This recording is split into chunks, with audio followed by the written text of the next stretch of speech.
Good morning. Happy day. Today is a beautiful day.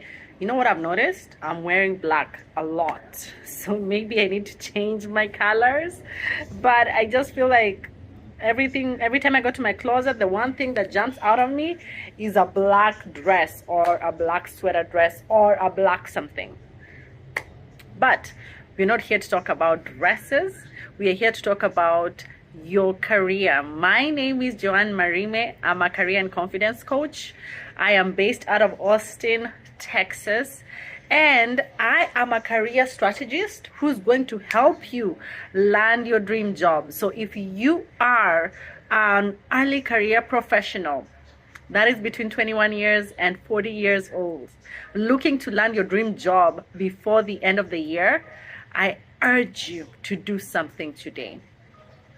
So I've worked in three of the top companies in America. I've worked in ExxonMobil, the biggest oil and gas company in the world.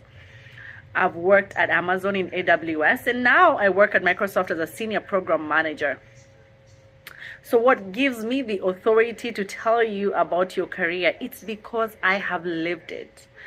I was born and raised in Kenya, and then I moved to the United States when I was 30. I am 37 years old. And I know what it feels like to be rejected. I know what it feels like not to have anything. I know what it feels like to be just wondering what the heck is going on with my life. So if you are in your early career between 21 to 40 years old and you're saying, hey, I want to figure this job hunting thing out, this is the space for you. So today I just wanted to talk about what should you be doing if you are starting on a fresh job hunting process. What you need to be thinking about is, number one, what does your resume look like? So I'm going to give you a little bit of some tips on resume prep. So remember, resumes are simply documents. It's an introduction to the society. It's an introduction of you to someone who's never met you, telling them who you are and why you're the right person for the job. What are your qualifications? So a resume typically is a one-pager. And I know I'm speaking to a lot of people from Kenya. So also, if you're in Africa and you're in a British system, they use curriculum vitae. But even a CV should not be more than 2 pages, folks. Are you hearing me? I don't care whether you have 100 degrees, it should not be more than 2 pages. So the rule of thumb is 2 pages for a CV, 1 page for a resume. So the resume, all of them start the same way. They have exactly the same approach. So it's your name, your address, your email, and it also has your LinkedIn. So remember, LinkedIn is super important. So if you don't have a LinkedIn profile, I urge you to wake up from the slumber where you've been sleeping and get on it. I know a lot of you say, oh my God, I don't want to be on social media. Let me tell you, folks, that ship has sailed. The train has left the station. So if you're not out there promoting yourself and talking about why you're the best candidate for the job on LinkedIn, then you're dead in the water. The reason why you're not landing your dream job is probably because nobody knows you exist, right? Nobody knows you exist. You're the best kept secret in the world. So the first thing you want to do is to make sure that you have a LinkedIn presence. So if you take anything away from today, other than the resume aspect, I expect you to go and create a LinkedIn profile. And we'll talk about it probably tomorrow or on one of the other videos that I will be doing as we go along. But for today, let's go back to the resume. So you have your name, you have your address, you have your email address, you have your LinkedIn, and then you have your summary about yourself, your professional summary.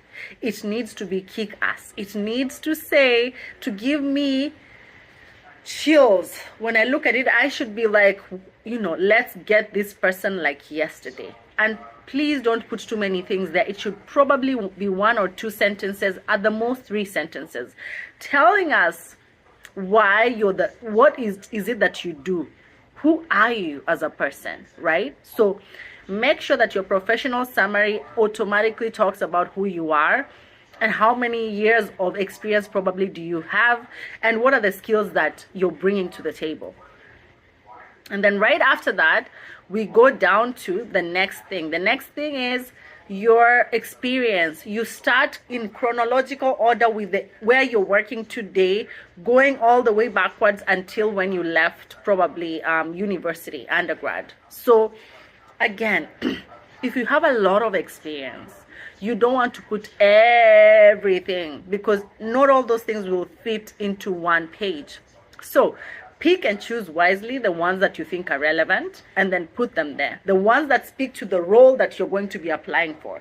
So for example, if you are applying for a program manager position or a product manager position, make sure what you're highlighting is the skills that are relevant in the various experiences that you've had that are relevant to that job.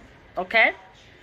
The other mistake that I normally see people making on resumes is that they list duties that they have done. You list, I came into work, I'm in charge of, shuffling papers around, I'm in charge of this and that. Nobody cares. I'm here to tell you, nobody cares, okay? What people are looking for is achievements. So in each of those experiences, starting in the order of what you're working on today, if you're employed, that's the first place where you will start putting in your achievements, not your duties. Those are 2 different things, right? So put in your achievements. What have you been able to accomplish in this company? Meaning, have you saved the company money? Have you introduced a new product that sold greatly and brought in a lot of revenue? Have you been able to go into any in that company and probably automate a lot of things that then saved the company money, right? Have you, whatever it is, the projects that you've been working on, list them out very well and make sure that they have achievements. What happened when you did 1, 2, 3 things there, right? So in each of every of your various experiences, make sure that what stands out is that you're talking about what? You're talking about your achievements, not your duties. And then the other thing that people normally forget is put in your hobbies. I mean, in one of my resumes, I put in I'm an incessant shoe shopper. And that's, broke the ice. Somebody asked me, oh my God, you know what, Joanne, I love shoes too. So where do you normally shop? What kind of shoes do you look for? And that already gave us a commonality, right?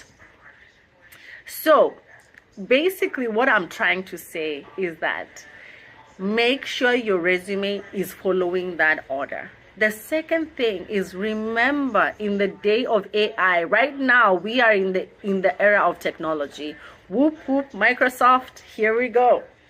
In terms of technology, you have all these tools that are available to you that will help you to be able to make your resume ATS friendly. So make sure that, number one, there are no grammatical mistakes. That is sacrilege. If you end up having grammatical mistakes, use Grammarly. Grammarly is available. Make sure you check for grammar. Grammar is super important.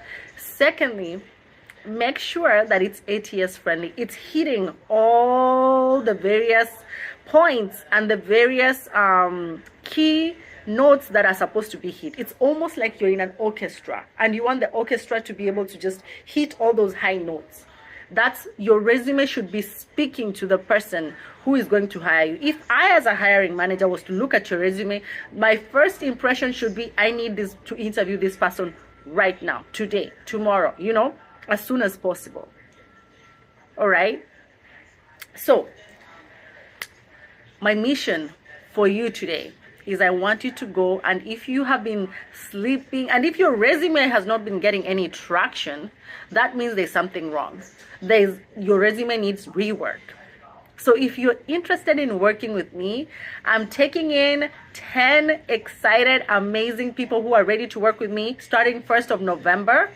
My Career Accelerator program is kicking off, and it's the last one for the year because I intend to have a vacation in December. So I will not be coaching. I've coached a lot this year. But I want to make sure, and I want to work with only ambitious people. I don't want to work with somebody who is not ambitious. So if you are ambitious and you're ready to work and you're ready to revolutionize your life and you're ready to give yourself a present of an amazing job and some moolah by the end of this year in December, then this is the time. Sign up ends on the 27th of October. After that, that's it. There's no more sign up.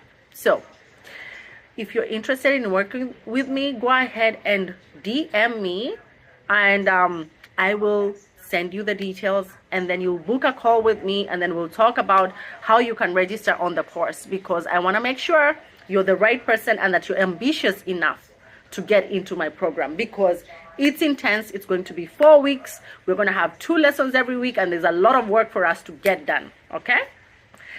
Anyway, the other thing that I will leave you with is, I know times are hard. I know that it's been insane. People have been let go from jobs. A lot of tech people, all the companies have laid off a lot of people. But I'm here to tell you that it's recruitment season once more. Wake up from your slumber. Wake up from your depression. Get moving. Joanne Marime is here to help you. And if you don't want to work with me, work with somebody. Because what you don't want to do is find yourself in the same shoes next year. Okay? Thank you. And please follow me. Please hit subscribe. Please share this if you thought it spoke to you. It's Joanne Marime everywhere. Thank you.